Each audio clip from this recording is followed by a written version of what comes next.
Magandang araw po. Yan, first time po natin gumawa ng bagel. Parehas po ang itsura niya ng donut.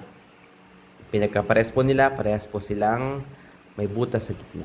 Ang pinagkaiba lang, ang donut ay ah yeast, gamit po ang yeast. Ito po sa atin ay gamit po ang sourdough starter. Ang